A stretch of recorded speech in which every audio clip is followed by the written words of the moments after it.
Hello and welcome to the Old Man Orange Podcast. I'm Spencer Scott Holmes. And I'm Ryan Dunigan. And I got a little bit of an opener if that's cool with you. That's fine with me. Last week, and this is actually, you might find this funny. I don't know if Cisco told you this, but last week, a friend of ours signed up a team for the AIDS Walk in San Francisco. And we were part of the team. So we went, and they had a couple of speakers there at the beginning. And people I didn't know, except one. And I'm going to work my way up the list. I already know who it is. Sally Struthers? Yeah, Cisco told me already. All right, so well, first they had somebody named Alex something from the that show Glee. I don't watch it, but it was it's a cross dresser from Glee, and he actually sang that. There's that song that the Hairspray musical that the big black lady sings. You know, that whole revolution. There's a time it's gonna pass. You know, that whole song. He or whatever sang that song. He or she or whatever. I don't know. I thought it was a guy, but maybe it's not. I don't know. Anyway, some news anchor from ABC News. Then someone from the Disney Channel who I don't know, and then Sally Struthers. That's hilarious. And for those of you who don't know, we did a video. The countdown, the top 10 evil women alive, and this is back in 2008 or 2009. Yeah, and it's raising awareness, but it's like, okay, if she's that fat, who the fuck is feeding those people? She's just like hoarding rations. It's funny, but I don't believe any of that shit. Regardless, I kind of have this fear, what she was gonna see, I doubt it, but just that fear, she sees me and Cisco, because we were both in the video. I was in the video as drunk Batman. She's like, "You two!" Points us out. She just goes online to watch hate videos on her. Yeah. Calls us up on stage, kicks our ass, kicks both our asses right on stage. You're like, well, the thing didn't go as well as planned, but got us a little bit of publicity for Old Man Orange, Just kicks my ass. She's like, "Say your name, Ryan Dunigan." Just gives you Why AIDS. are you here? Gives me AIDS. You're like, "What's funny now, Dunigan?" Oh, yeah, no. Well, yeah, so that's my story. That's interesting. Well, actually, the other part of it was kind of funny. They were giving out, free food there because, it was in the morning. So our friend Marshall was there. And just this big, long table of just these different tables of just food. And this, they had, giving out free, just as much as you want, really, which was cool. But free, bags this granola-type cereal. Yeah. This all-natural, healthy juice stuff, and then bananas. And Marshall, there's, same food every table, just a lot of tables spread out, lined together. Marshall, our friend, just walking by, grabbing one bag of granola from each table, just keeps on walking, then walks back the other way, not looking at anybody. And some 14-year-old kid who's a volunteer is like, "Dude, you could have as much as you want." Holds up another, "You want more?" And the guy, Marshall just looks at him, just grabs it and just runs off. That's funny. Yeah. I found the sweetest movie. It actually wasn't the coolest. But it's still, do you know there's a live-action He-Man movie? Yeah. Masters of the Universe? Dolph Lundgren, right? Yeah. Have you ever seen that one? I never seen it, but It's actually pretty cool. It's like a mix of sort of like a B-level Star Wars and kind of Flash Gordon-y. I think it's 1987. It's Courtney Cox's first movie. Courtney Cox is in that? Yeah. Well, it has kind of like that Thor story where it's they get kind of, somehow, some way, they get warped to Earth. Is Courtney Cox 16 or something? She's something like that. She's 17, and then even though it feels almost is she gonna fall in love with Dolph Lundgren? But she has this other boyfriend who is there. But they don't do that kind of weird. You that movie what's Love Triangle? No, there's it's that live action. It's a half animation, half live action Disney movie. I think it's called Enchanted. Or or the original Bed Knobs and Broomsticks or whatever. Is that the original of that? Well, there's a part where they actually go to... No, that's a different movie, though. It's not the whole thing. It's not half live action, half animated. There is an animated segment, though, where they go to some... No, Enchanted's what it is, that one's it's kind of just a regular Disney princess story, but then they go to live action, whatever. But they do kind of the weird thing, the dude that the chick's supposed to marry in the animated world, they switch partners, throughout this. Which kind of swinging, they're swinging a little bit. Yeah, you almost could call it Enchanted Swingers. Enchanted Key Party. But I thought that's what was going to happen in this Masters of the Universe thing. It didn't happen that way, though. Oh, okay. I think Dolph Lundgren should have got Courtney Cox. It would have been much better. It's 30-something-year-old guy getting this 17-year-old girl.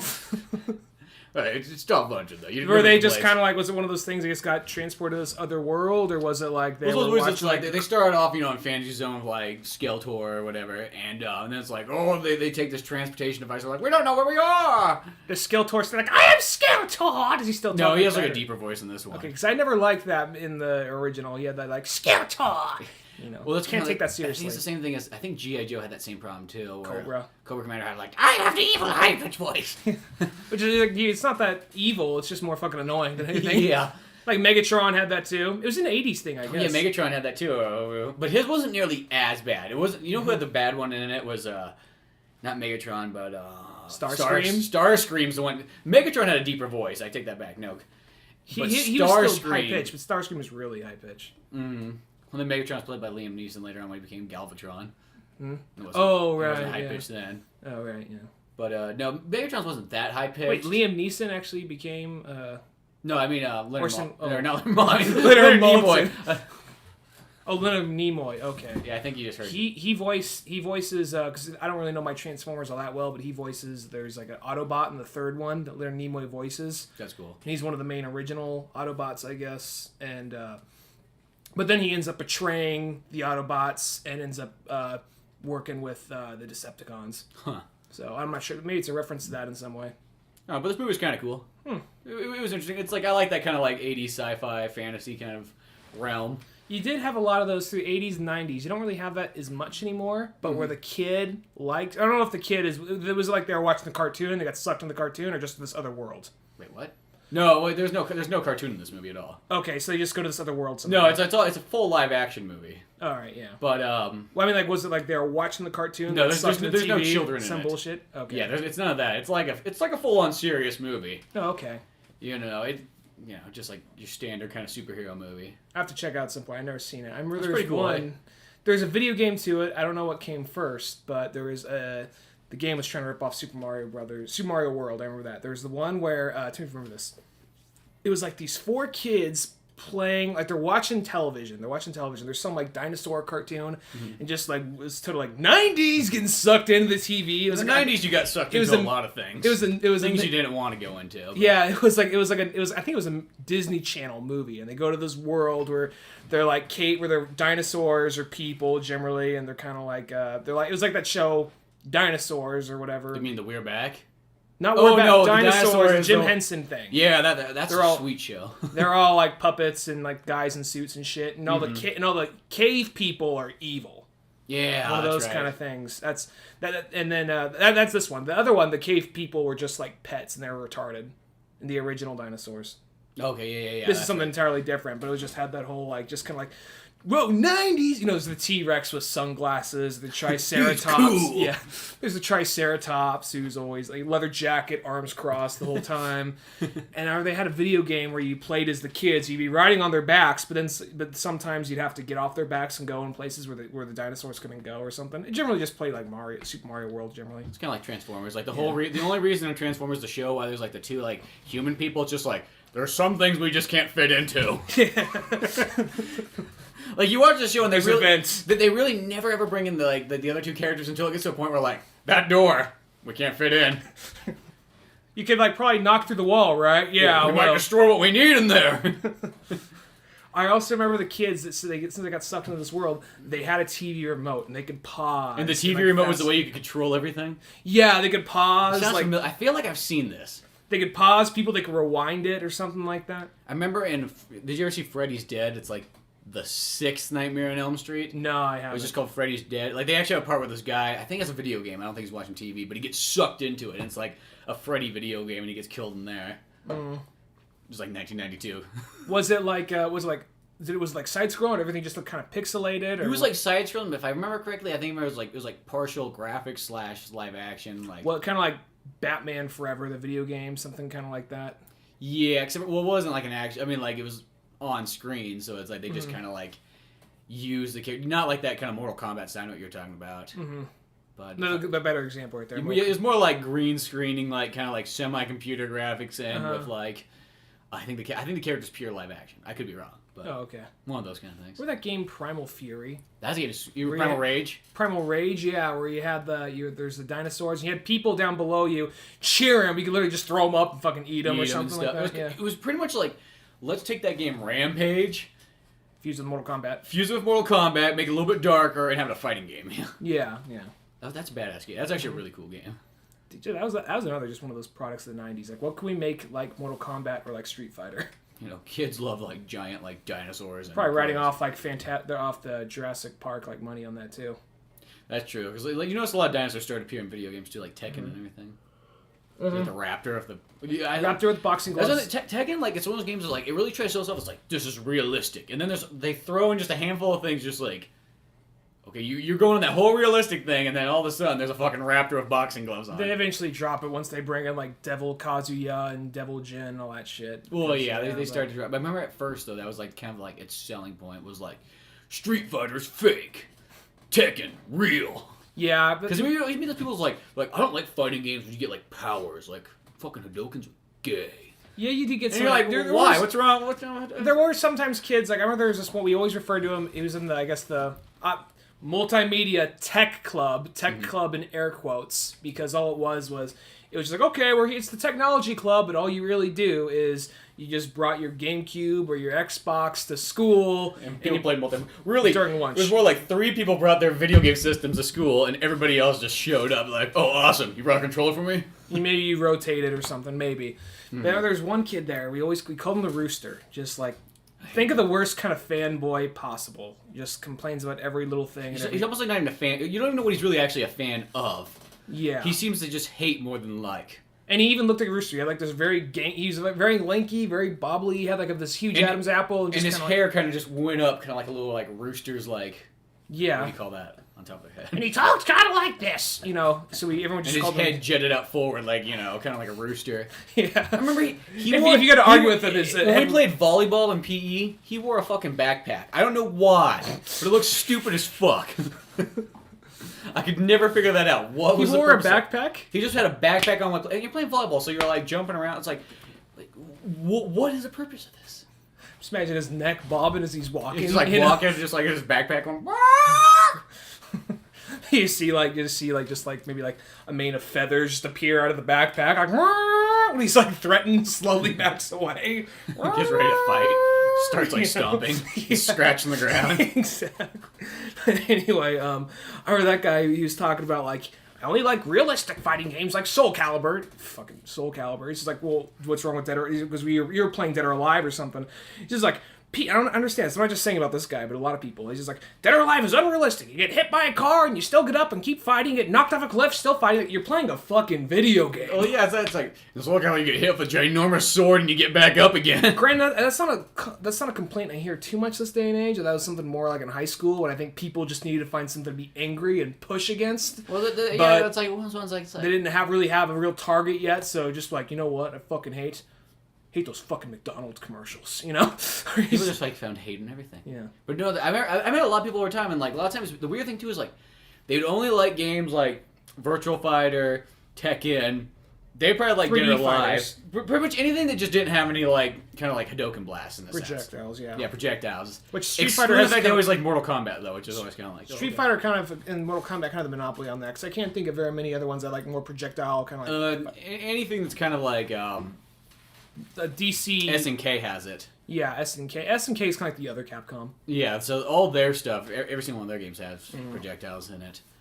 The DC game, it seems like strange enough, it's the 3D games that don't have it, and the 2D games always have projectile combat. I don't know why that is, but just kind of. I guess you need to find a way to mix it up anyway. But speaking of that, because I was saying the DC one, the Injustice. It reminds me, we should probably talk about it, because if we don't talk about it, people would be surprised we didn't. The Superman Batman movie. Oh yeah, the Superman Batman. I thought like something Injustice and base. I'm like, really? There's something new Injustice coming out? Probably eventually. I know I actually saw. I'll say this real quick. I was kind of surprised. I saw that Batgirl was one of the playable characters, and I was surprised to see it was Cassandra Cain Batgirl. At least I'm assuming it, because it looked like that outfit. It had the mouth was covered. I thought they would go with Barbara Gordon, but whatever. Yeah, that's weird. Whatever. Anyway, I kind of prefer my Barbara, but anyway. Yeah, that's how I felt too. Cassandra Cain's all right, but Yeah, sometimes I the newfangled character something's kind of like no. Cassandra, yeah, she was I think David Cain and Lady Shiva's daughter. So yeah, but anyway. Oh yeah, the Batman Superman movie. Batman Superman movie. So they officially came out during Comic-Con, and at this point this is old news, but they came out in Comic-Con and showed like they had what they had was did you see the footage? I read about it. Yeah, they have the guy that played the general in Man of Steel. He was also the general in Matrix. He just always plays like the condescending... He's just the general. He's the condescending douche, like, military figure in any movie, really. Exactly. But he's got a magical voice. He comes out and he reads that line from Dark Knight Returns, like, "This is what I want you to remember, my hand around your throat," that whole bit. Mm-hmm. He reads that, lights go black, all of a sudden, Superman symbol, Batman symbol behind it. And the bat symbol actually looked like Frank Miller's Batman symbol. Uh-huh. So they're saying, they haven't really come out and said exactly what it is. They're calling it the Man of Steel sequel. Just call it Superman Batman is what I gotta say. Well, I feel like, yeah, make a Man of Steel sequel that's just Superman, and then have this movie come out together. They should kind of do what they're doing, like, sort of the X-Men movies, how it's like, you know, they're almost coming, like, back to back. Like, one comes out this year, then another one comes out next year. Mm-hmm. Like, that's what they should do with that Superman Batman thing. That's what they're doing with the Marvel films right now. They're still kind of being kind of... Even, like, X-Men, it's not like... Last year, did an X-Men movie come out? No, not last year. Year before, though, we had First Class, which was pretty good. Mm-hmm. So, and the X-Men movies they're pretty, like, you almost get one every other year. Yeah, it's like you get a guaranteed X-Men movie every other year. Every other year, but this one, because we'll get to excluding, X-Men. I think, between X-Men 3. No, maybe Wolverine did come out only like 2 years after that one. I could be wrong. That came out in 2006. Wolverine came out 2008? 2008 or 2009. Huh, well, whatever. Oh, whatever. Anyway, moving on. Don't ponder on that one too long. Yeah, don't no need to stress over that. So, and they said that what they want to do is, they haven't really said who the villains are, what they're going to do, but they kind of got across that they're not going to be friends at the beginning. They will be kind of battling each other, which I'm kind of wondering. Because they always try and get across, like, these people have an immoral compass. They always do the right thing. First thing they do once they get in the room is beat the shit out of each other. It's just a dick measuring contest to the extreme. Which, in this one, I'm guessing if Batman's coming in, he's gonna, you know, he's probably gonna have kryptonite on him, because I don't just see him walking up to, like, Clark and saying, "Guess what? Fuck you," and, like, just punch him out just with his bare fist. You know? Well, that's kind of the only way Batman can. It's like something that make Batman go like, "I gotta use smart Batman skills to outsmart everything." Smart. Yeah, I want to actually see this Batman, because they said it's not going to be Christian Bale, which I'm fine with. I love Christian Bale as Batman, but I'm ready. You know, a lot of people are kind of saying, like, it's too soon for Batman, but it's like, you know, it's never too soon for Batman. It's one of those things, like, if they did wait, I wouldn't have a problem with that, but at the same time... I feel the people, though, that say it's too soon for Batman, these are the people that only watch, like, the Batman movies. Because really, like, if you keep up with everything else, there's like, a Batman movie every year, if not 2 of them a year, if you count the animated stuff. Well, I think the thing with that is... Not 3 or 4 if you count, like, even the inclusion of Justice League stuff, too. Yeah. Well, I think the thing with that is, I think some of the people who do say that aren't just, like, Batman fans, but are comic fans, and they kind of want to see other characters. Like, I do kind of want to... I would like to see the Flash or a better Green Lantern movie by this point. Because you also sometimes it's like they only have enough money and time and people to, you know, make so many movies. Yeah, exactly. And I think that I'll say this: Marvel, their things seem a little bit formulaic. Well, I think too. Also, the Marvel can like release more shit too because it's like spread out with like licensing, where like it's just Warner Brothers with DC. Yeah. I think sometimes people forget about that. You know, you got Sony, Disney, and 20th Century Fox, where it's just Warner Brothers. Well, still, they've been very consistent. Just Marvel Studios alone. Marvel Studios alone have had 1 or 2 movies out a year since 2008. Yeah, since The Incredible Hulk. Yeah, since The Incredible Hulk and Iron Man 1. So they've been pretty consistent on top of it, and all the films have been well received and making a lot of money. So that's the one thing I think Warner Brothers does need to kind of get on. I think just do what they're doing with I mean, as well as it seems weird to compare like 2 giant companies, but I think just Disney just has like. It just has much more. It has way more money than Warner Brothers in a sense. That they got the more manpower and. But that was Warner Brothers kind of almost has to do like the every other year thing. I think it's a couple of things. I think that Marvel. Well, I'm getting too many things at once. Let me just jump on Marvel and Warner Brothers for a second. I think right there, because like that was even before though. To Marvel Studios' credit, Iron Man. I mean, it's probably still in the talks. Iron Man and all that. Was that was before they were actually owned by Disney, Iron Man and Incredible Hulk, and I don't think any of that stuff was official till I don't think they actually got bought out by Disney until like late 2009 or early 2010. Oh, really? For some reason, I thought that almost Iron Man and Incredible Hulk might have like a half like kind of thing, like 2 companies. They were probably I can't even picture like. Who the hell is the company? They were probably in bed together by that point, but I don't think they were actually... Who did just the Hulk one? Was that Universal? I think Universal did both of them, actually. Maybe that's it then. And then who do you think partnered up with Iron Man 1? You have that disc. Iron Man 1's generally most of the Marvel films before, actually all of the Marvel films up until Disney have been Paramount's. All Marvel Studio films.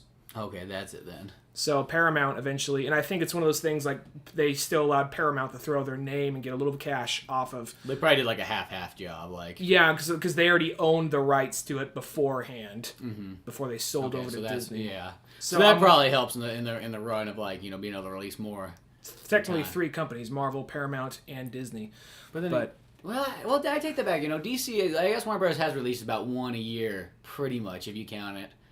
I don't think they've ever skimped out because But the thing is, I'm saying because like for instance, they had Green Lantern, which they played a little too safe. It felt like they were trying way too. Well, to me, the Green Lantern felt like they were trying to do that Marvel Studio style movie. Like it was trying to be in the same vein as like a Thor or a Captain America or the Hulk or Iron Man, which is clearly not Warner Brothers' skill to kind of do that style. I think that's why that movie's not nearly as good. I think they should have taken it just as serious as Batman and Superman and everything else and Watchmen. I'm not saying everything has to be. I'm talking about more of the universal because they were at first going to be like they've been kind of inconsistent with it because at first they're like okay, Green Lantern. They said like they're going to be their own separate universe, and then they said actually you know what? How about we have Green Lantern be the opener? And then they stopped and they're like I don't know. Let's have Man of Steel be the opener. And then they were playing with the idea of like, wait a minute, we already have Christian Bale as Batman. Why don't we just have that be the... We already have a couple openers. Yeah, so then like Christian Bale's like, I'm not fucking doing like, oh, okay, back to square one. Man of Steel is the new opener. Yeah. And Green Lantern, they're still not sure about that. I kind of hate we live in this age nowadays too, where people like they won't accept something if it's not the same person playing the role. Like Batman's a character. You could have a Batman 4 after the Dark Knight series, and if it wasn't Christian Bale, that wouldn't be a big deal. But nowadays, it feels like they have to be the same actor. I mean, can't we do a 007 thing or something? I see what you're agreeing. Because a lot of movies back in the day used to do that all the time. Well, not always with like the main character, but this doesn't always mean it's a good thing too. But to me, it's like if it's a character, I can accept if it changes. I understand that. Something regarding that though is. I just want to go back to comparing Marvel and DC for a second. I will say I think Marvel has been thrown in our faces more, and I think Marvel, even though I'm more of a DC guy, I think Marvel is still easier to accept for the most part. I think their characters are easier to market. Well, I think it's the mainstream audience, I think, because I always feels like when I was a kid, like I always used to think like it's like, oh yeah, I like Batman and Superman, but like I didn't really think too much about it. So it's like, oh yeah, there's Flash, he's cool, and like a couple other characters. But it's like, when I was a kid, I was like, oh, fucking Captain America, and Thor, and X-Men, and Spider-Man, and so on, So there was just this, like, huge list, and it seemed like all the characters were cool, just about. And if you ask almost anybody, like, all right, name 5 superheroes, they'll name Batman and Superman, maybe Wonder Woman. Beyond that, everybody else they're going to name is Marvel. So yeah, it'd probably be mostly Marvel characters. So I can see that. It's just, the farther that I've delved into it, though, it's like, I've almost become to this point where it's like, I really like X-Men. It's not like I don't like the other things in Marvel, though, but compared to DC, though, I care way less about Marvel. I'd say DC is what I really like them about. I've actually learned to, appreciate a lot more of the characters in it. I feel their stories are more in-depth, and I think the main thing I like more about it is I think it's just because it's taken a little bit more serious than Marvel is. I still love Marvel Comics. For the longest time, I was one of those guys where Batman's my favorite character, but Marvel is my favorite comic book company. Now I'm at the point where DC's my favorite company and and Batman's still my favorite character, but I still like Marvel. And that's what I feel. It's like I still like Marvel, but I've almost come to the conclusion now. It's like if it was between like a Spider-Man comic and a Green Lantern comic, I'm going with the Green Lantern. I'm still gonna be honest. I'm still gonna. It's going to depend on the comic itself, but I'm just saying, at a glance, that's who I'm leaning more towards. I'm at the point where I'm still. I'd probably even lean more towards an Aquaman comic at the moment.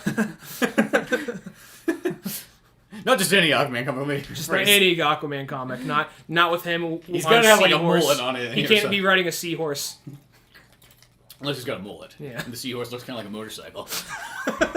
Very 90s Aquaman. He has like little rev up things on the sticks. Goes the seahorse is like shooting like kind of like bubble smoke out. Flames. Smoke. I want to draw that now. We're gonna put that somewhere in Drunk Batman. So. You have him like Aquaman has like, he's gonna ride up on a seahorse revving it. He's like, I remember me in the 90s.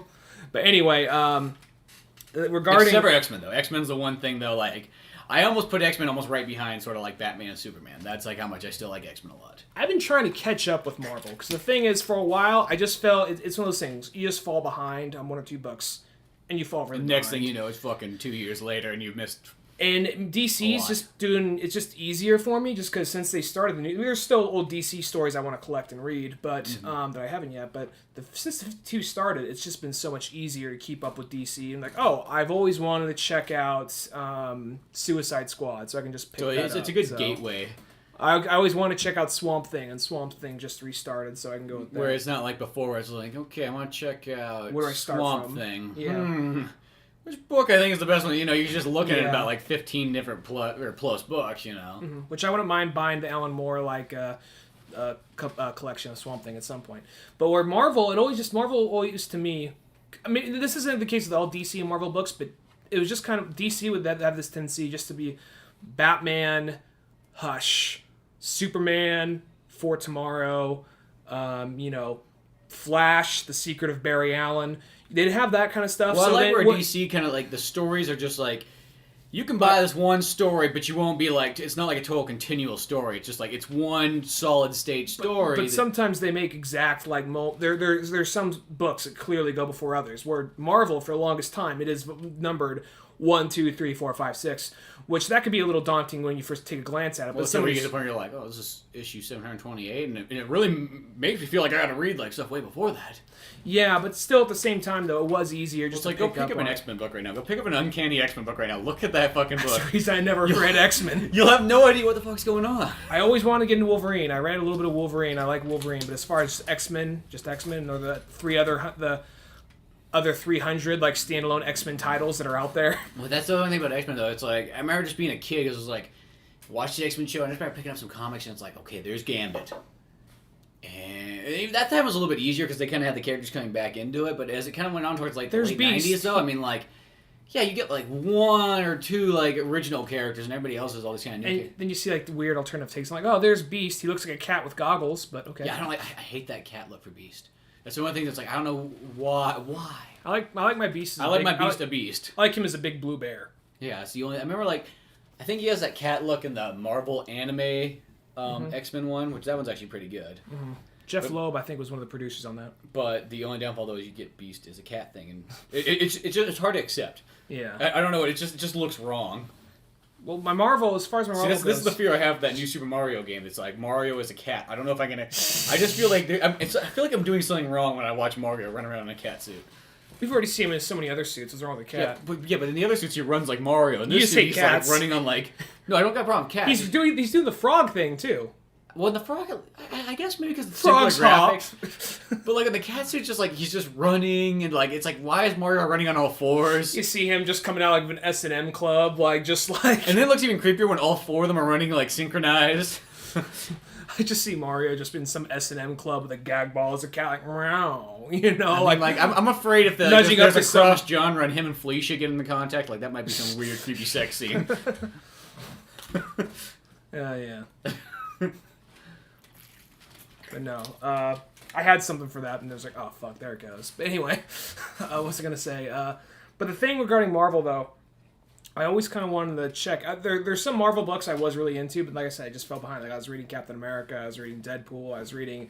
I'm kind of done with Ultimate Spider-Man. Once they killed him off, I'm like... it's not that I'm totally opposed to the new Spider-Man, it's just one of those things. Peter Parker's... Not my Spider-Man. Peter Parker died, so his story's done, so I'm kind of done reading it. It's just simple as that. But I'm still going to probably read Ultimates and all that. So my Marvel, I kind of fell out of Marvel and just been reading DC lately. I wouldn't mind getting back into Marvel. It's just a matter of just money. Well, you say that the thing about comics, though, is it's just a very expensive hobby when it really gets down. It's one of those ones like buying movies is not an expensive hobby because, movies, after they're kind of like done being out for their first like couple of months, you can mostly pick them up for like under $10 and $5 and all the way down to $1 or $2. So movies isn't that expensive a hobby. There's not nearly as many. Well, there is, but as long as you're a little patient, they ain't so expensive. Yeah, as long as you're patient, they're not so bad. Where comics is like those ones like they'll drop from their initial like $20 price to like $10, but still kind of hard to get them too much under about $5. Yeah, and plus, there's so Plus, many you gotta books buy out there. 15 of them now by that point, too. There's so many books out there, and you gotta be really picky and choosy with them. Yeah, where that's kind of the So, I mean, I recently started reading Deadpool again. I recently started, I started the Michael Zanzari. I forgot his name. He wrote Midnight Nation. He did that really big 2001 kind of like run of Spider-Man. Okay. The 9/11 thing. I read like one book you had of that. Yeah, that guy where Aunt May finds out he's Spider-Man. So yeah, that's the one. That guy is really good. So I've been reading some of that, and I'm gonna probably at some point try and pick up Captain America again, not and Wolverine. But it's just a matter of just having the money, and plus all my DC titles. Plus, that's the problem though. Is you get like okay, I gotta get some DC titles. And then then it just becomes difficult. That's why I have comic books. It's sort of like one of those ones like you can really only have about 3 series going at a time unless you just rolling in the money. Yeah, because I was collecting all the Ultimate Spider-Mans up until they killed him. Because for me, it's like once he died, I'm like, I was actually somewhat relieved. Like, unless they bring him back to life, I don't really. You just save me $20 a month. Yeah, exactly. So it's okay. Keep going, Marvel. He's dead. I don't have to go buy another Spider-Man book for a while. So, yes. When you get my Spider-Man fix, I'm reading the. Send a fucking letter in, or just like, thanks for saving me some money by killing off the character. Sure, he kind of went in a shitty way, but regardless, you're saving me money. Regardless, I'm thinking about picking up some random DC series right now to fill that Spider-Man void. Joe Quesada's just reading like, fuck, bring him back. Why? This one letter. This one letter has proved to me that was a dumb idea. Good going, Brian Michael Bendis. It's like, fuck, man, you said it was a good idea, too. Shut the fuck up. Well, we all agreed, guys. Yeah. New Avengers, I like that one. I really like Brian Michael Bendis. But yeah, anyway. No, he's really good. Yeah. But speaking of, like, Marvel and DC and all that stuff. I went to go see The Wolverine. Which, that was actually a pretty good movie. I really enjoyed this film. No, I like that a lot. Yeah. Which I've never been let down really by, like, an X-Men one. I mean, they vary in how good each one is, but for me, it's like they've always been kind of almost pretty much the best Marvel movies in my opinion. I think they are. Mm-hmm. I thought, I'll be honest, my favorite, just Marvel films probably, this is more sentimental attachment. It's probably not really the best, but it's Spider-Man, the original Spider-Man. Sentimental attachment, it's probably not really the best, but that's me. And, well, that's how it is. So that's how make like almost like a better movie anyways, is if you like have more like feeling with it. Because in all honesty, when I look back on it, I think I know a lot of people would say blasphemy. I think Amazing Spider-Man, really, when it gets down to it, is probably a better movie. But at the same time, it's not the first Spider-Man though. In a sense, I'm not 14 years old in a movie theater seeing that for the first time and saying they didn't fuck it up. I'm now looking back now, I'm like they kind of fucked up the Green Goblin a little bit. But you look at Spider-Man 1 though, and it is one of those kind of movies though. Like for the time, it kind of was like, look what we can do. Yeah. And it looks so bad. Yeah. It looks pretty good. Mm-hmm. And I think that's what made that one kind of cool at first, because really think about like what really had some pretty good looking web swinging through, and it felt like flying through scenes beforehand. There's not really too many movies. The only thing I could really think of was like Superman, Christopher Reeves, and that's just a little bit different. It's sometimes in some ways kind of a little. I mean, it's hard not to because it's the same character, but it's a little unfair in some ways to compare Amazing Spider-Man to the new Spider-Man because the first Spider-Man with Sam Raimi, that one is really just trying to be. Let's just be a great summer action film. Mm-hmm. And that's what it is. And it has a little bit of emotion there. It has some heart, especially the second one. I think the second one's really good, just as good probably. But then you get to like, we'll leave 3 alone because what's not been said about 3? It's got its moments, let's just say that. It has its moments and it doesn't have its moments. Yeah. It's generally all those really... It's just the fucking tagline on the cover on the back. It has its moments and then it doesn't have its moments. Just Black Spider-Man, just like his arms shrugged up in the air, like, what do you want? What do you want? You already paid $20. So, and then, it's like a little paper thing that falls out of the booklet of the DVD. Too late, you already bought it. But anyway. And then, but where Amazing Spider-Man was trying to go, I mean, yeah, it's obviously a little darker, but I mean, they were trying to do, when I say this, I'm not just talking strictly in the sense of brooding and just for the sake of being dark, but... a little darker. I'm not trying to go this way because a lot of people always do this, but Batman Begins, just because they were trying to almost take it very seriously, which isn't a problem. I actually like that more often in movies, but they're taking it very seriously and they're saying, look, it's going to be a fun, wacky adventure time, which that could be cool too. But it was trying to take itself very seriously. And The only problem with the movie is if the other one didn't already exist, we'd be like, all right, just get in the fucking suit already, you know? Well, yeah, that's how I feel with Amazing Spider-Man. If the other one didn't exist, or it was like 20 years back instead of only like a little over 10 years back, I think it'd be one of those ones to be like, it'd be totally fine. But when you're kind of like, I've seen this before, just get to the fucking point. It's an hour and 20 minutes into the movie with the suit on. I can't wait for the next one. I'm really looking forward to the next one. That next one actually probably be really good. I bet you that one will become those ones like, here, we got the crap out of the way in this one. Mm-hmm. Here you go. They even, in a polite way, kind of said that. Like, we just had to get through the origin story. You know, Mark Webb said in his Comic-Con panel. But now... So they didn't really get the origin story in Green Lantern First Flight. I know I'm always pulling a DC reference, but that one, it's like, it fucking is like over in 5 minutes. That's what I love about that one. It's like, he's like, you know, spaceship crashes, he goes up, takes the reign, a little speech is said, blah, blah, blah. He flies around the world one side, I got this down. He's like, you know what? I just realized something. Earth is fucking boring. Let's go to space. You know, that works. You know, but then... But I probably, in all honesty, I kind of got on a very long-winded thing on Spider-Man for a second. I'd probably say Avengers and Captain America. I actually do like the Marvel Studio films. See, I've went back and I've watched those Marvel, and I actually went back and watched Captain America again. I every single time I go back and watch them, like in the theater, I'm a little bit disappointed. When I watch them again and I kind of accept what they are, I actually kind of like them a little bit more. Mm-hmm.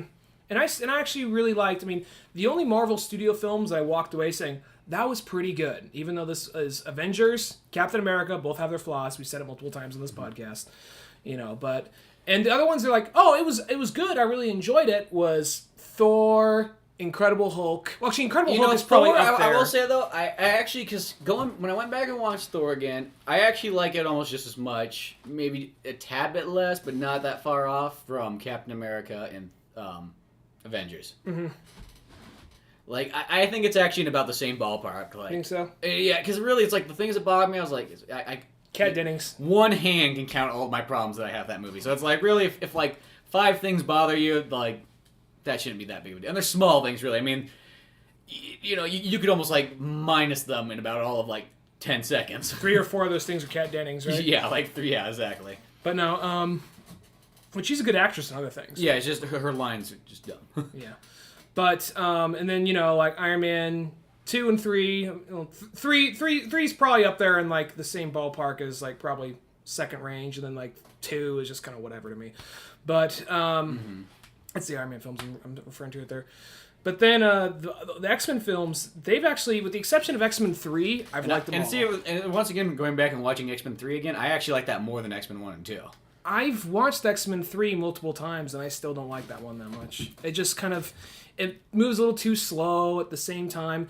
I just kind of hate it when they, I mean, I understand if you can't get all the characters in there, if you can't get in all their backstories, but I think sometimes if you're just going to have that, look, there's that guy in the background, now he's dead, it's one of those things, all right, what was the point of it? You know, so I feel like they were literally just taking characters, dropping them in there. Throwing them in there just to name like them out. Multiple Man was in there. Oh, there he is. Now, he barely served a purpose, but he was there for a second.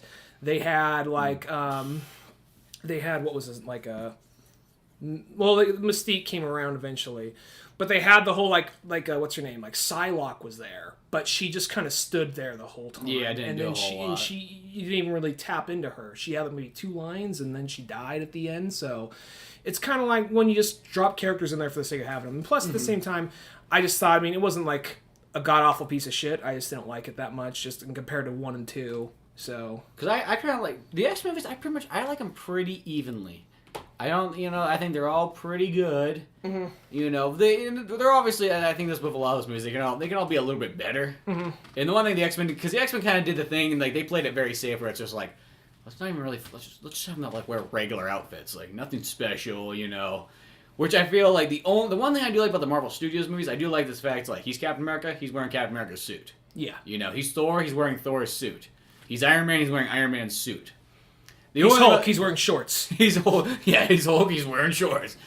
Where in the X-Men one's more just like, you know, put a black suit on. Fuck, everybody can wear the black suit. Everyone wear motorcycle outfits generally. Yeah. Without the helmet, yeah. And it's those ones like... That's literally what a producer said, like, in an interview. He said, like, originally Bryan Singer didn't want to use any of the... didn't really want them to go in outfits. And he said, like, the producer actually talked to him. What if you just give him, like, motorcycle outfits that just kind of resemble the suits. He's like, that could work, you know. Yeah, because that's always kind of like my one little complaint. And it's not that I feel that, like, you know, Wolverine doesn't need to be wearing a blue and yellow. I mean, in my fucking Wolverine, he would. Actually, mine, I take the brown one still, but... Brown and yellow? Yeah, I like that brown and yellow from one. the 80s? Yeah, from, like, the 70s, 80s and stuff.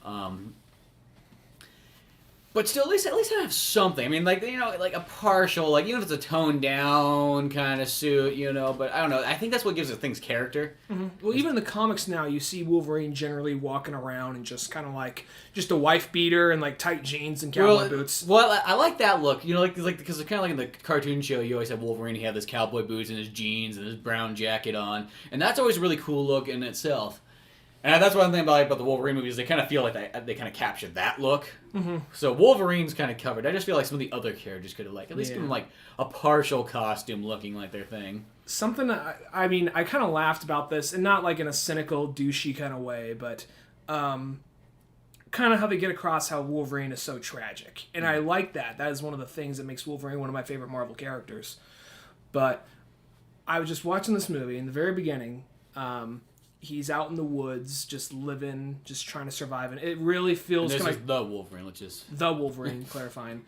And this is this really feels kind of because at first they're trying to get Darren Aronofsky to direct it, which he backed out of, but the film still really ended up being really awesome. Mm-hmm. And like the watch in the beginning, it really felt kind of like a Darren Aronofsky movie to a certain extent. And like the first like 15 minutes or so, because he's out in the woods alone by himself. Mm-hmm. Having nightmares. Yeah, so that sounds very Darren Aronofsky-ish. So anyway, he's fucking sleeping on the side of like a cliff. Yeah, snowing with a radio that barely gets any reception. A radio, that's the only thing he needs to go to the store. I love that opening. But anyway, so I'm watching this. He's very all tragic. You just see he just hates his life. He's just all depressed. Mm-hmm. And then just sitting there, I kind of chuckle to myself. I'm like, this guy right here, this beautifully tragic figure. On my way to see this movie, I stopped at 7-Eleven. There is a Juicy Juice squirt bottle with his head right next to Phineas and Ferb. Yeah, I know. So, like, hey kids, go see Wolverine. You know, pick up your Batman and Superman ones too. Yeah. I think it's always funny when I try to sell those characters off as like so kiddie still. I mean, they have the kid-friendly versions. They have the kid-friendly versions, but I see like Wolverine, big happy eyes, smiling. You know what I mean? Kind of like the big head, small body, and then just kind of like him out squeezing real hard and juice shoots out of him. Yeah, and then you hear in this movie just like Jane, I'm so sorry, no, just out just ready to fucking kill himself almost. He just leans over, grabs one of those. I fucking hate myself. Why did I sign that endorsement deal? It just cuts back to that cave. There's just a whole box full of like empty Juicy Juice ones. He reaches in, like puts one of those. Oh fuck, fruit punch. We're out of orange. Fuck. Just because it's 50 cents left doesn't mean you should buy it. Yeah. No, but this movie. What was kind of cool about this film is all the other, every other X-Men movie felt kind of like something big is at stake, like the world or at least the country is at stake in some way. This one, it really felt. Now that this is cool about it, it really felt kind of like a mini-series or just kind of like a 2-issue, 3-issue miniseries, where it focused more on the character development. And there was still like some really badass action and some cool spectacle stuff in it, but it was a very simple movie, and I like that about it. Well, like the core story, I guess you could say, of it is based off like that Chris Claremont / Frank Miller book. Mm-hmm.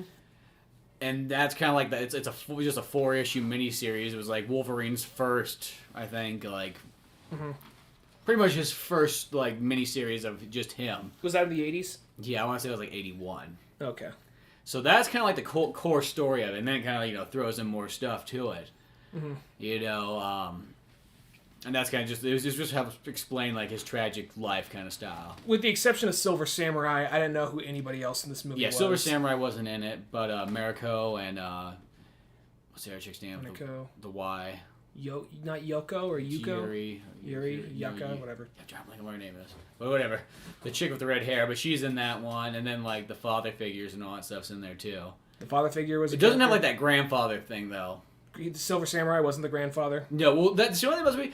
I think they did Silver Samurai, like, he's done fine. It's done completely different than he is, like, in the comics. Because in the comics, one, he's not a robot. He's just a samurai guy. And what his mutant power is that he can, like, generate pretty much an object that's in his hand to make it unbreakable. So since he's a samurai, he uses a sword. And it's one of those kind of ones, like, sort of like Gambit. Like, they have this power where they can really, like, use anything. But for some reason, they always stick to, like, the one thing that's like, well, Silver Samurai, couldn't he fucking pick up, he could, like, you could pick his dick up and slice something there. I mean, he'd be, like, unbreakable. And kind of like Gambit, too. It's like, one thing I've always wanted to see Gambit do more often is, like, just pick up random objects. Almost like that guy. Yeah, just chucking. Like, picks up a TV and throws it and it just blows up. I got one Ultimates issue. He makes that guy's face explode. Yeah, exactly. And you don't see that very often, though, where it's, like, always the cards, I think that's almost like what Gambit's power should be more, is, like, let's get away from the cards, sort of. Like, he has the cards and stuff. And the staff a little bit here and there. Well, the staff's cool, too. I mean, that's not his mutant ability, though. Doesn't he sometimes, like, project, like, power through the staff and, like, give it a little bit of an extra punch or blow or something? He might. I can't think of a thing off the top of my head like that. But he should have, like, that martial arts style, like that guy in Ong Bak, except for, like, everything he picks up and throws, it blows up. That actually would make that character a little bit more threatening. Because in Ong Bak, that guy just like, okay, this guy's just throws China. Everybody's scared of this dude. He's probably gonna do something badass. He's like, oh, he's just throwing shit. He's like, he just runs through like a dining room and just breaking shit. He's grabbing teapots and cups and. First, it's like, okay, he was near that chair. He was near that table. I guess it makes sense. I like at one point he goes to the air ventilator, grabs that, and chucks it at him. That's his only martial art ability, is just to throw things. Yeah.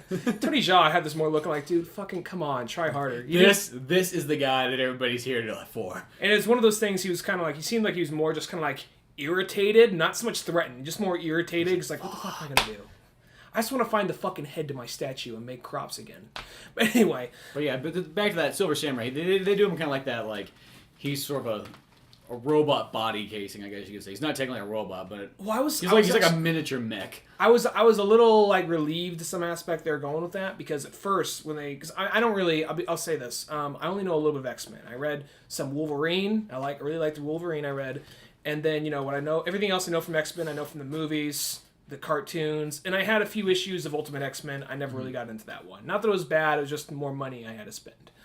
And Silver Samurai, I knew he wasn't a robot. So when they were talking about Silver Samurai, and there's like, oh, he's just this big robot, I was just like, oh, whatever, it doesn't kill it for me. But that you should have made it a guy. And then I realized, I was a little relieved to find out that it was the grandfather who apparently died that was actually in the suit. The one thing I thought that was like, once they revealed it was the grandfather, I was kind of like, I figured that was coming. For a guy that got his life saved from a nuclear bomb blast, he is really not that grateful. Just like, you saved my life, but 70 years from now, I want to suck your mutant power.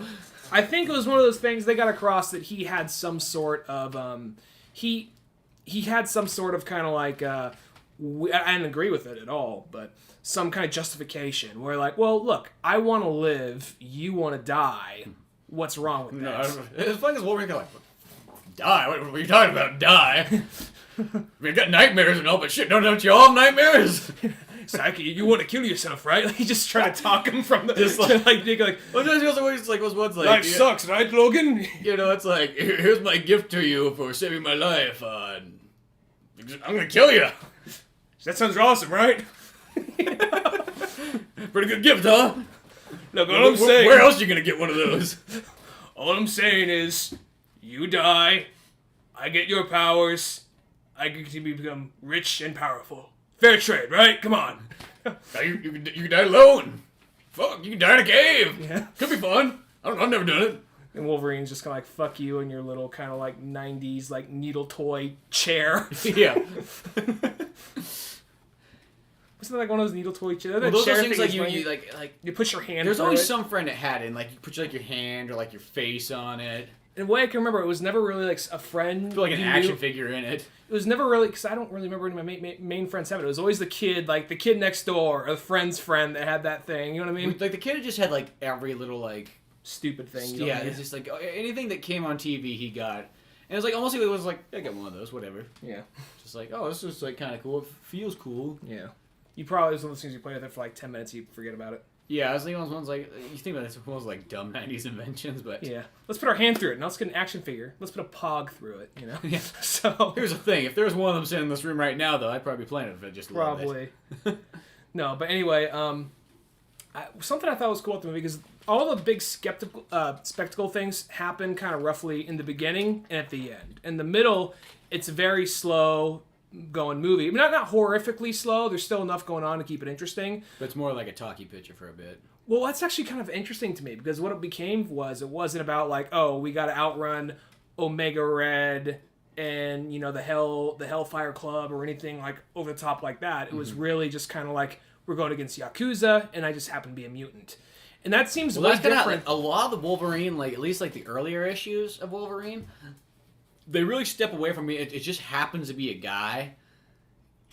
Like, Wolverine's the mutant, but like a lot of people around him aren't mutants. It's like he's actually just more dealing with a lot of like regular people. And that's what I thought was cool about the movie. I'm glad they threw in like a few characters. Like I didn't really know who Viper was. I mean, just like when she says like I'm a, because there's sometimes they don't just say my name is Viper or I am whatsoever. I'm whatever.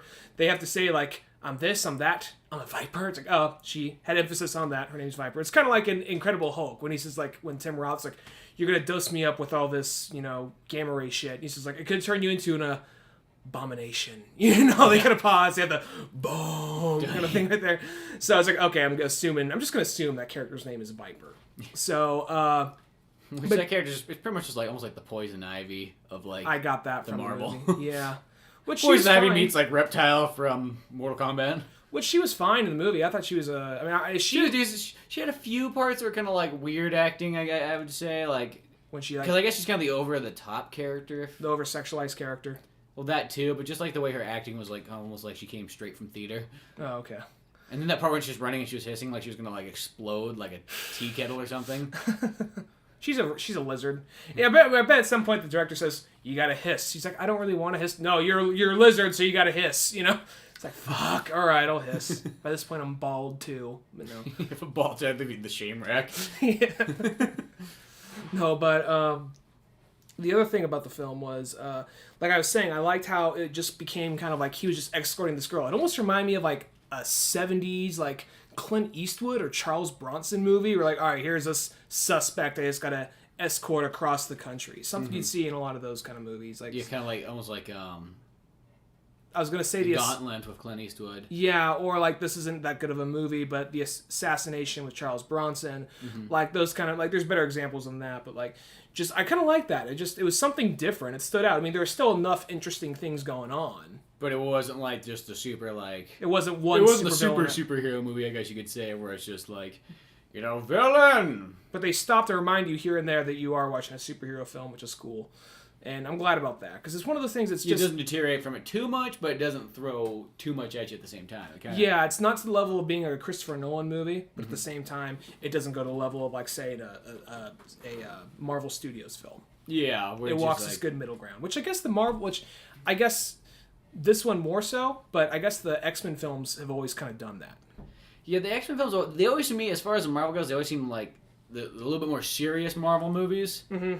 Because, I mean, obviously there's a little bit of comedy thrown in, but everything feels like it's taken a lot more serious in them. Yeah. Sometimes you could say almost like a little too serious as far as the costumes, but in general, it's not more just like, kind of like a fun adventure. It's more like, this is a serious adventure. We'll have a little bit of fun, but... That's how I always got the vibe from the It's not Iron Man or something like that. It's like comedy. Parts of it kind of remind me of like the tone, the theme that sometimes come into the movie. It kind of reminded me of what's it called? One of my favorite directors. I can't believe I'm drawing a blank. Once Upon a Time in the West. The theme would kind of come in, and they would have this sort of even though it's a Japanese movie. It would have like this Western tone and kind of like a harmonica for a second. It reminded me of the song Charles Bronson would just kind of be playing on his harmonica throughout that whole movie. Yeah. I can't. It's hard to hum it, but you know. I don't know how you know hum a harmonica. But it sounded a lot like that tone. It would kind of come into certain parts.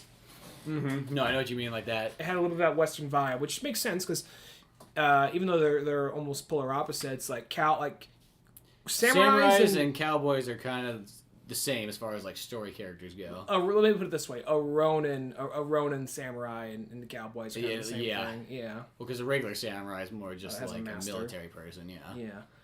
Which another thing about that movie was, I thought it was kind of funny how like, by this point they're like saying, if Wolverine's, if you brought a kid. Cool, whatever, but this ain't a kid's movie because I like how much they make Wolverine just swearing and like that. Because when they actually have Wolverine say, "You know what? Go fuck yourself," that makes me happy. Like this happened in a superhero movie. There's a Saturday morning cartoon of this. There's a 5-year-old sitting in the audience. Yeah. Now, even though those kids were already heard swearing. They'll say shit here and there, but it's one of those. Not if they were saying just shit the whole movie or fuck the whole movie, they might get a little old.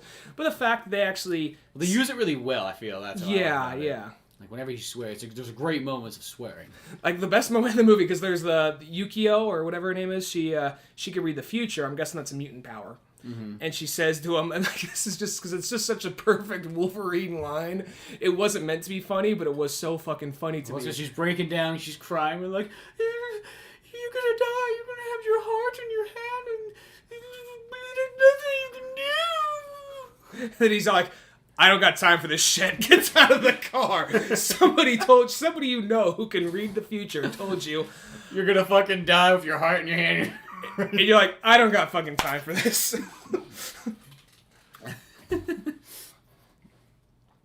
But no, then the other part was, they had the whole part when they had, because Jean Grey appears. Well, first off, let me say this. I'm not sure if we mentioned this. Something I thought was really smart about this movie is it's not a prequel. It is a sequel to X-Men 3. Mm-hmm. Because even though I think First Class is probably one of the best X-Men movies, you kind of know, all right, well, that character, and that character are going to live. And the movie's called The Wolverine, and they got Days of Future Past in the way. So Wolverine, more than likely... It's the bridge. He's more than likely going to live, but there's still that kind... You can learn some interesting things from prequels. The thing about prequels is... you ultimately know everything's going to be okay in the end. Or not, depending on what the movie you're going to see. Mm-hmm. So I think that this actually adds kind of like, this takes away some of the levity, and at the same time, you're moving forward rather than just saying, well, we ran out of shit to move forward to, let's just stay in the past. Yeah, let's just keep going back in time. Yeah, because that's what I was afraid the X-Men films are going to become. They're just going to be like, all right, well...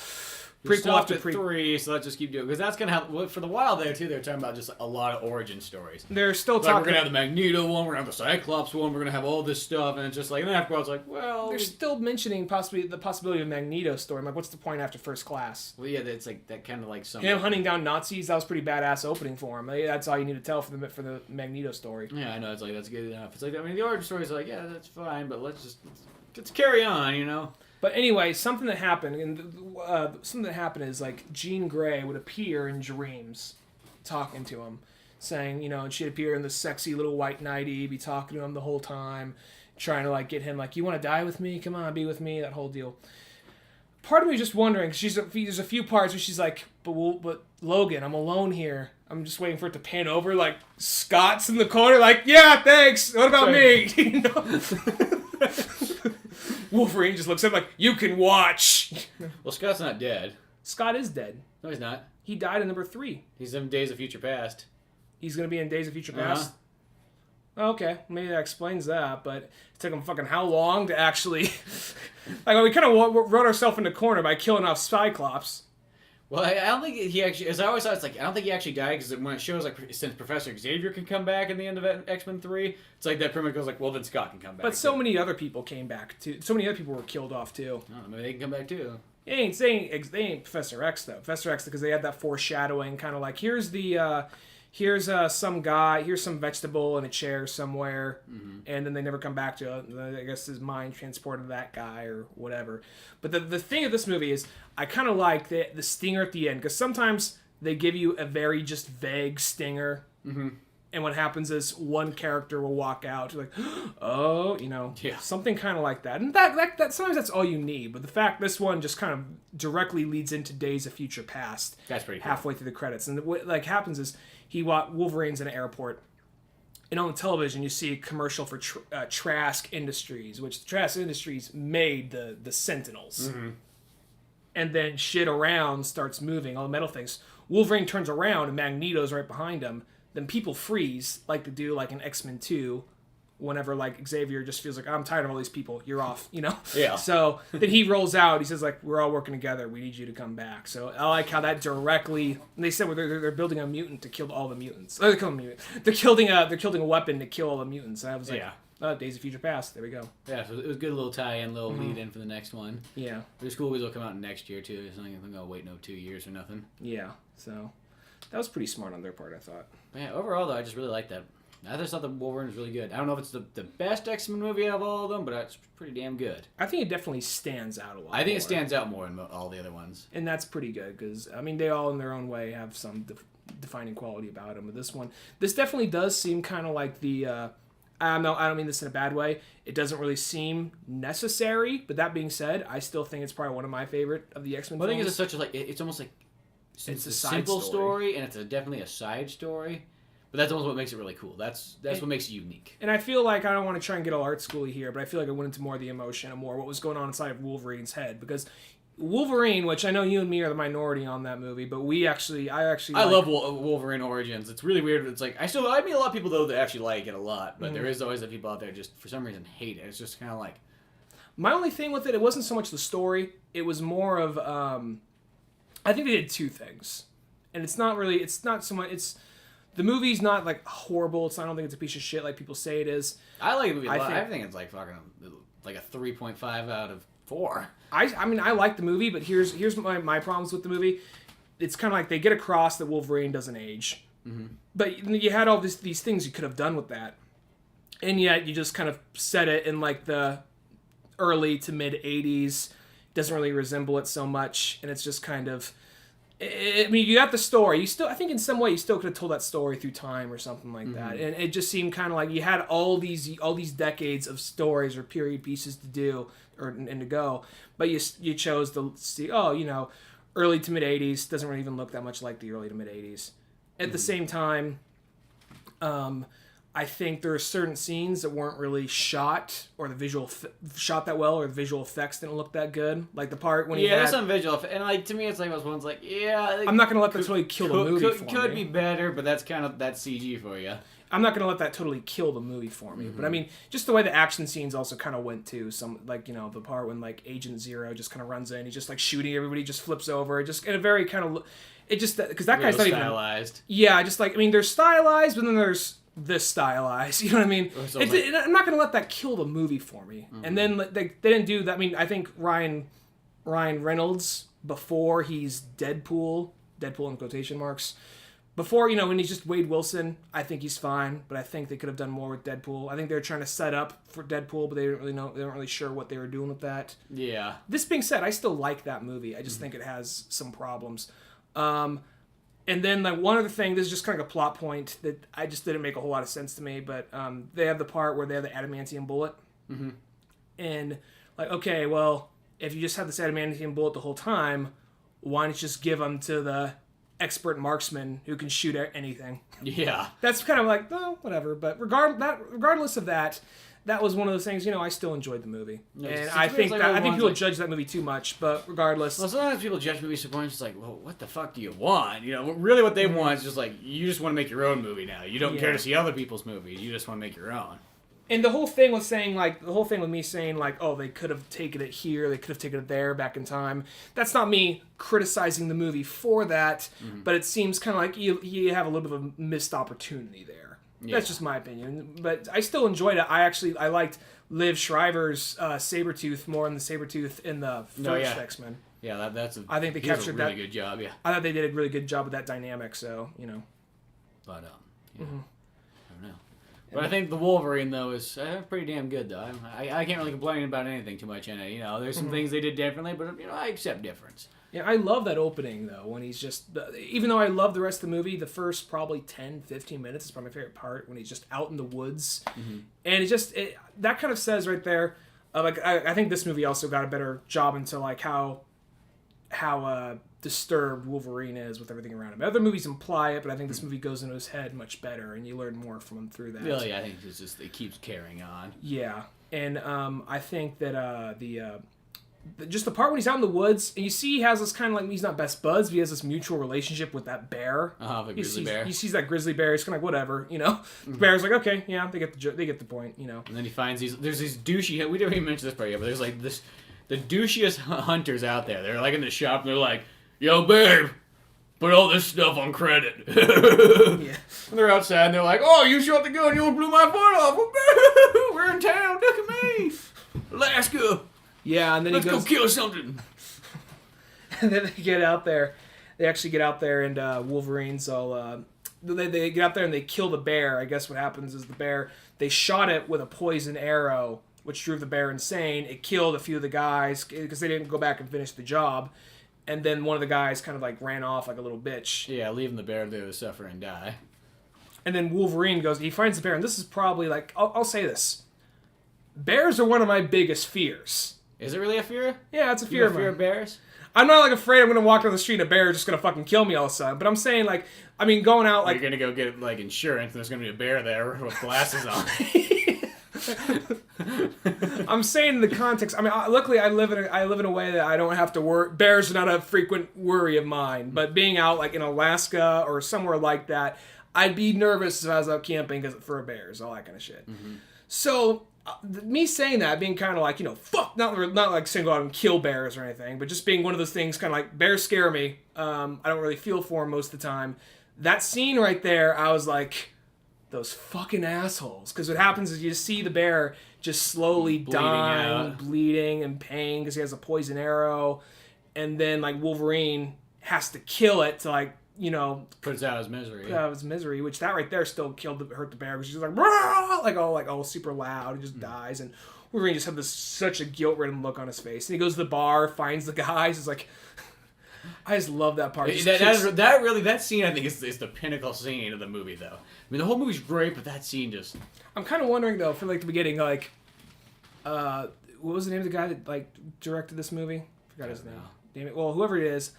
I think he just kind of walked into 20th Century Fox one day. He's like, so how's it going? Like, going pretty good. You know, I was doing audio mixing next door to the guys doing Man of Steel. Zach brought me in, said, watch this scene. They had a Superman looking all grunge rockish playing Chris Cornell. I got kind of idea of something we can do with Wolverine, you know? Because when he goes in that bar, he already looks all grunge rockish. The long beard, mountain man, like Jeremiah Johnson or something. Walks in there and they're playing that like, hey, hey, hey, like getting stoned. Like, oh, I forgot about this song. And the guy's just like, yeah, there was a bear out there, and, you know, I got away, but he killed 4 of my buddies. Because you're hunting for a fucking bear. Yeah, it's like, because you were told douche. Yeah. And I just love how just like Wolverine is like he has this like nice little speech he goes first, you know. Yeah. Explain like, oh, I want to congratulate you by giving you like this beer or everything. Mm-hmm.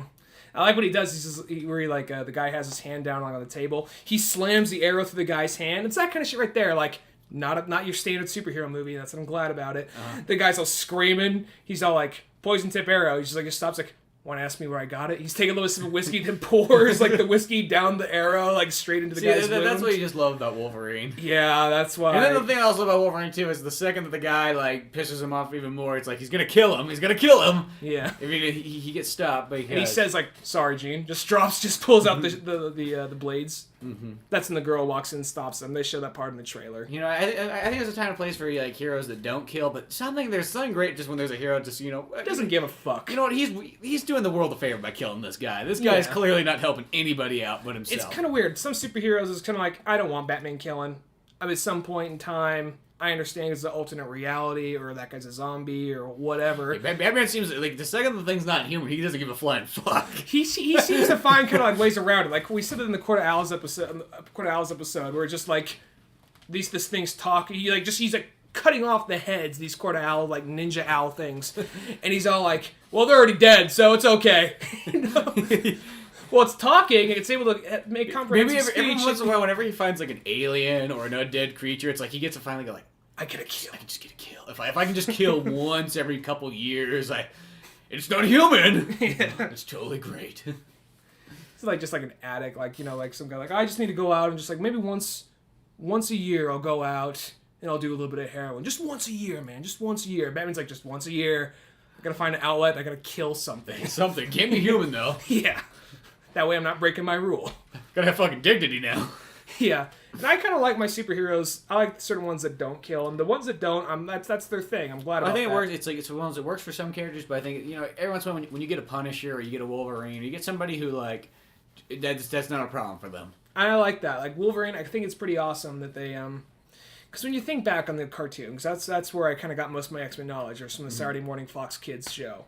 That show's just as amazing as like the Batman animated series. Yeah, and I remember Wolverine. It was one of those things like that must took so much willpower to hold back on Wolverine and other characters, because they're like guys with guns. They just cut the guns in half, or they're fighting a robot. That's all it ever was. You know what I mean? Well, in that show though, it's like Wolverine he really wants just to kill like a lot of the X-Men too. That's the thing about Wolverine. It's like he would just love to kill Scott. Yeah, this is like his fucking like passion is to kill. He hates Scott more than he hates like mostly anybody else like in the Brotherhood. I noticed at some point in time they'd get past that, and he and Scott actually become friends. I noticed. Yeah. At some point in time, I can't remember so much in the cartoon. I know in the comics to get that across because I read a few issues, and then there's the one where Deadpool tries to join the X-Men. Mm-hmm.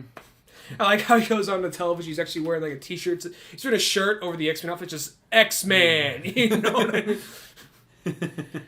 Like Scott's like, you will never be an X-Men. He's like, are you sure? You know? I missed it. I haven't read Deadpool in a while. I got some new Deadpool you can probably borrow at some point in time. The sad thing about Deadpool though is like every single time I've ever seen him in an animated show or when he's like I don't know what it is. It's like he's great in the comic books, but for some reason when you see him like talk in a fucking animation, you're like, that's the most annoying character. I don't know what it is. I don't know if it just doesn't translate well to like actual audio. Like it reads well, but it doesn't like. I don't know what the voice they give him in the Marvel Ultimate Alliance 2. They gave him the most annoying voice, and since he does that whole like breaking the fourth wall thing, if he dies, he'll be like, I died and I came back! You know? Yeah, I think it's just because the voices they always give him is just He really... talks like a higher pitched voice of like the guy from Megadeth. Oh, you mean like the one from Dave Mustaine? Yeah. Well, it's like, I remember like in the, I think it's X-Men versus, or Wolverine versus Hulk.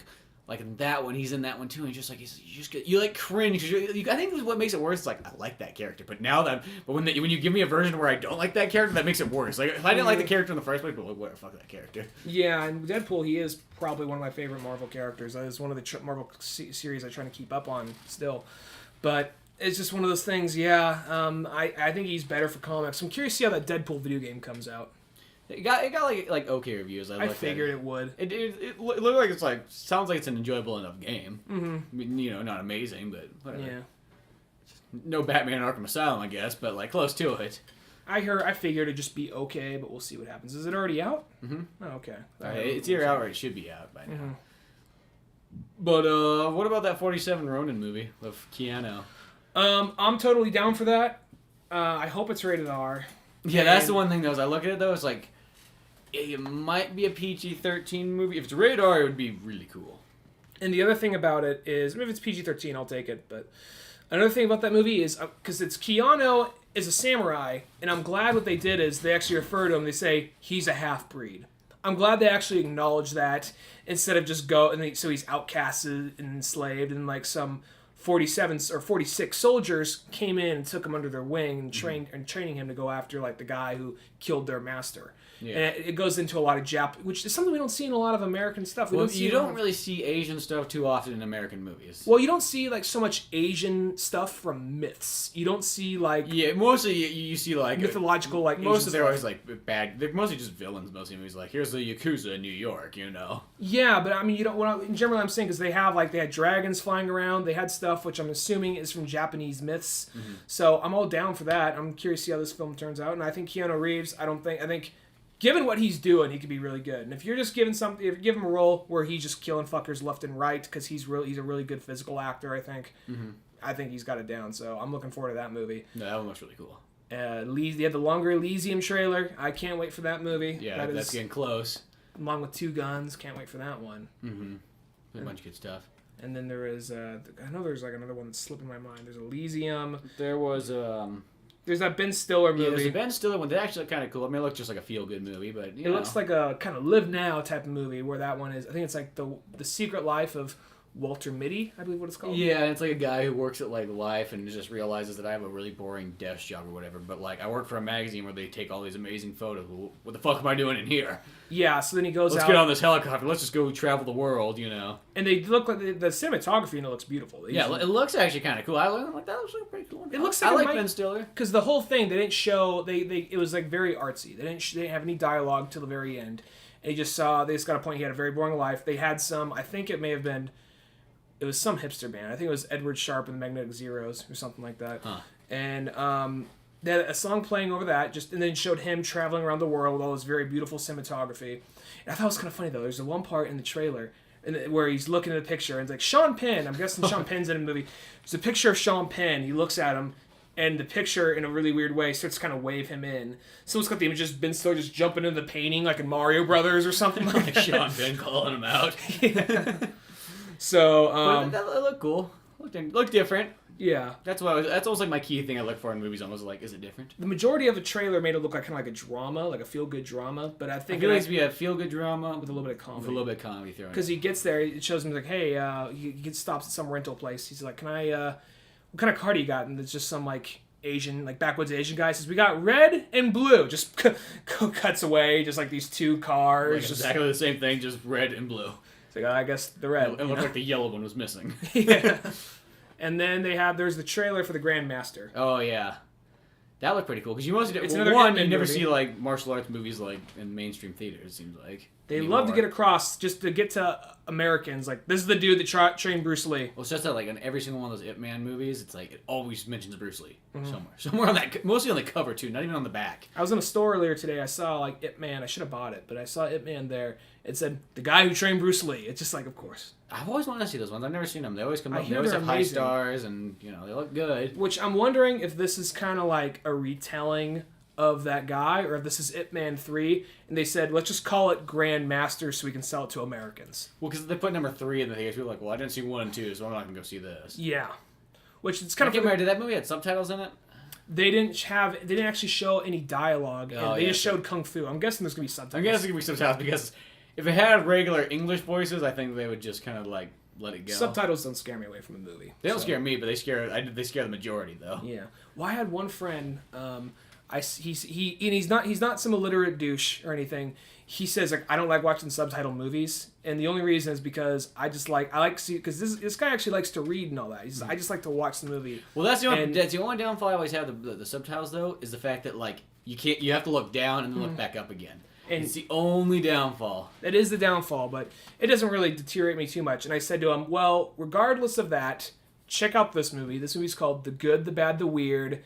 There is no English option, but just give it a chance. Walks in, says like, you know what? That was probably one of the coolest Westerns I've ever seen. And I thought that movie's like almost 2.5 hours long.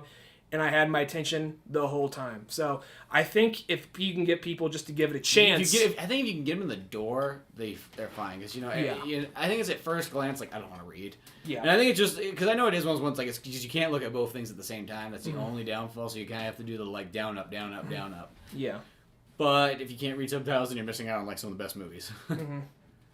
So that looks cool though. Yeah. Who knows how it's come to the theater though? Because we've been like lied to before from kung fu movies and like trailers. Yeah. There's a lot of trailers they show they never bring here.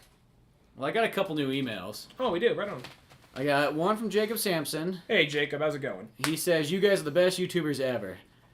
What is your favorite PS1, PS2, and Xbox game?" So you can start with that. You go first. I'll think about it. What do you think? My favorite PS1 game I know for sure is Final Fantasy VIII. PS2 though is probably Metal Gear Solid 3. If I had to say it. I feel like I'm going to contradict myself at some point. I'm thinking there's something else out there that's better than that, but that's probably what I have to say. And then regular Xbox, I would probably say I'm going to go with, at the moment, I'm just going to go with Dead or Alive 3, because that was really like the thing that sold me the Xbox more than anything else. Favorite PlayStation 1 game? There's probably a better game out there than that, but that's the one that sold me the Xbox, so that's why it lives high with me. Favorite PlayStation 1 game? I know there's better games than this, but still a really awesome game. I think it's more nostalgia. Marvel vs. Capcom 1. For PlayStation 1? Yeah. Yeah, that's always a good one. PlayStation 2. Marvel vs. Capcom 2. That's Dreamcast. Well, it was on PlayStation 2 too. It was on PlayStation 2 too. Oh, it was, yeah. So you own it. Well, the thing what happened is... I like how you're the one that's like, what? I do? I forgot. No, because what happened was I had it and I loved it very much and very dearly. But then what ended up happening was my PlayStation 2 got stolen and I let someone borrow it. It happened to be gone after it got stolen. So now I have this copy of Marvel vs. Capcom 2, but no PlayStation 2 or 3 to play it on. So, but anyway, probably my favorite PlayStation 2 game would probably be, not to be a copycat, but probably Metal Gear Solid 3. It really is. I think it is like the pinnacle PS2 game. Xbox, I'm a little shaky because I just have trouble remembering. Like, I mean, ask me like Nintendo 64 or anything back. Almost any other system. I can tell you, but Xbox, I'm probably gonna go with. Crimson Skies, Halo 1. Crimson Skies, really good. Not that, though. Probably, shit, all eyes are on me now, aren't they? I'm thinking about all, like, my games that I have on Xbox. I'm trying, because my Xbox is another thing that got stolen, so it's like, what did I fucking have again? So I'm running down to my mind in that one. I'm going to go with, I'll just throw a few out there that I really liked. I really liked the whatchamacallit, the Dead or Alive Ultimate Collection. Mm-hmm. That one was really fun. It had like the revamped version of a Dead or Alive 2 on there. Mm-hmm. Burnout, I remember Burnout 3 being a really good game. I remember because I was like kind of one of those games, like there was the first two kind of came out and they were there, and then that third one was the one I think was just like BAM! Yeah. Gives you all kinds of content and all kinds of cool stuff. Had that crash mode in it. Mm-hmm. Yeah, I really haven't played a Burnout game since that one. Actually, you know what? Even though this is a multiple platform game, probably Battlefield 2, Star Wars Battlefield 2. Oh, that was a good game too. There's so much because Xbox. Could you get that on anything else though? For some reason, I thought you could only get that on Xbox. I think you get it on PlayStation 2 also. Huh. No, because Xbox was one of those ones like I had an Xbox, but I wasn't really an Xbox guy. I was more of a GameCube guy and a PlayStation 2 guy, but I had an Xbox. Well, there was two things that really sold me on Xbox One. It was Dead or Alive because I was only on Xbox at the time, and two was there was a lot of Sega games that they released for Xbox, so they kind of like split it up between PlayStation, Nintendo, and like Microsoft. So it was like. Dead or Alive 3 was good. I remember that. Yeah, Dead or Alive 3, they had the Dead or Alive Ultimate Collection. Then they also had, like, Shenmue 2. They released a US version on the Xbox. Halo, I remember, Halo's a good... Halo 1, really, though, it's, like, the best Halo, though. Like, through all the Halos I've played, though, I always kind of go, it's good, but it's not Halo 1. I don't want to say Halo because that just seems too given. It's just like, what's your favorite Nintendo game? Mario. Yeah, then he also asked, what are your Xbox 360 gamer tags if you have Xbox Live Gold? Thank you, bye. Well, mine's Alucard 435, but it's now a silver membership because I haven't been online for 100 years. Yeah, I don't even have an online thing with that. Sorry, man. And then, do you remember David Friesalone? Yeah, I do. Yeah, he said, hey guys, it's been 8 months and I think it's time to send another email to you guys. And we appreciate that. You answered my email in November on Iron Fist and Wreck-It Ralph. I just think that tacos are great, just saying. Everybody likes tacos. Who doesn't like tacos? I mentioned that's my top 5 favorite foods. I got a taco story. But most importantly, I'd like to input on my new novel I wrote with Jake Sampson. Oh, really? Also a regular viewer. It's a Napoleon, Pedro Summer, and some added-on characters. It's pretty much an alternate ending to Napoleon Dynamite. That could be interesting. Right on. Pedro, the antagonist, invites all the main characters who are also rival candidates into the running for student body president to a sleepover party. Pedro has to eliminate the team in order to win presidency. Do you guys think this sounds like a good book? It does to me. Thank you. You guys are awesome. Almost as cool as Mel Gibson. Sent from David. See, that's cool. I like being put on the same list as Mel Gibson. He can be one step higher than me. He's fucking the Road Warrior. Road Warrior outweighs everything else. He's in Payback. He's the Patriot. I mean, come on. Outweighs everything else. Let's see. He directed the Jesus. I'm remembering. He directed the Jesus. Most people think that the only person giving Jesus orders is God. The second person to it, though, is Mel Gibson. Jesus, if he ever gave him any lip, he just stared at him, He also directed a fucking movie that's all like an ancient language. That's one thing that always, to me, blows my mind. It's like, how would you direct a movie like that? I mean, I've heard of people also, too, they direct, like, on The Last Stand. What's the director's name of that? Jim Wee Yoon or something. Yoon. That guy doesn't speak any English, but he directed that too. It just blows my mind. It's like, how do you direct a movie when you don't have any idea what they're saying? Sergio Leone. Just like nodding your head, like sounds good. They have interpreters. Well, they have interpreters, but how do you know if it sounds good or not? Yeah, that's the one thing I can never figure out. Just like to other language, kind of like. Really, that guy who's interpreting it, he's the guy who's telling. I mean, like obviously you know if it looks good, but the guy who's saying if it sounds good is your interpreter. So really, he's fucking like they're directing for you. Oh, Mel Gibson was also. We can't forget he was the Colonel. Colonel. You never saw that? Jimmy Kimmel he came on Jimmy Kimmel one time and did a skit as KFC. It was just like we're doing a war drama. It was like a fake. It was a fake like trailer for him as the KFC Colonel Sandals, and he's all like Sanders. Yeah, he comes home and his wife, which was some famous actress, I remember, she's dead on the ground. There's chickens everywhere. And he's all like, "Here's our secret recipe." He says, "I'll use it. I'll kill him dead." He looks at the camera. Finger licking dead. And then like you see him running around like on like a horseback just shooting at chickens, and then some point like it shows like his daughter like in bed with like a chicken. She's like, "But I love him, Pa." And the chicken close to her says, "Then you love him in hell." Fires the gun. It's like the Colonel, and then like blood just runs down the screen, looking like makes it look like the bucket to KFC. Oh, that's bad. I've never seen that. All right, so Napoleon Dynamite. So Pedro's the really antagonist. Quickly, this also goes with the Colonel though. Did you know that in Thailand there's a Hitler's chicken that uses the same logo as the Colonel, and KFC is suing him?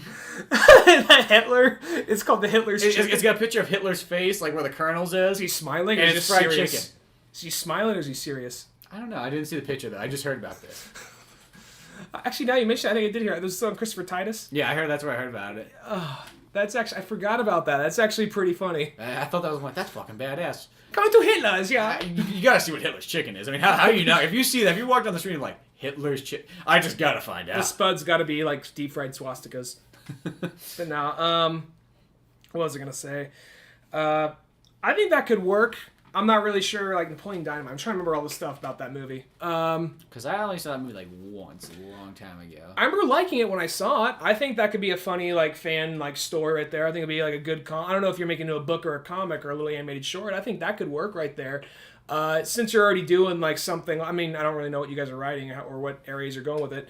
I wouldn't be afraid to go darker, you know? Maybe at some point or go, like, more, like, meta or insane with it. Like, maybe, like, they fight with chainsaws and samurai swords at some point, you know? Good. That could be almost way out of left field, but it could work. Just go something obscure like that. I mean, well, like, Pedro wants to kill everybody or something like that? He could. Isn't that what he said? Like, sorry, I'm already forgetting the email. Scared Hitler's chicken does that to you. Hitler's chicken. I'm sorry, I'm just so baffled by Hitler's chicken, you know. He wants to get all the kids together. He has to eliminate them. Like, your way of eliminating them is like with chainsaws and samurai swords. Well, you know, okay. Regular people use, I guess, a democratic style of like. I guess if you want to go like the normal route, yeah, that could work. But I'm just saying, like, we all know that a chainsaw is much stronger than a vote. Yeah, I'm just saying, chainsaws and samurai swords are there. You know, it's there. When did you feel like your vote ever counted? Yeah. But you know, a chainsaw counts a lot. Yeah. Makes more to count, literally.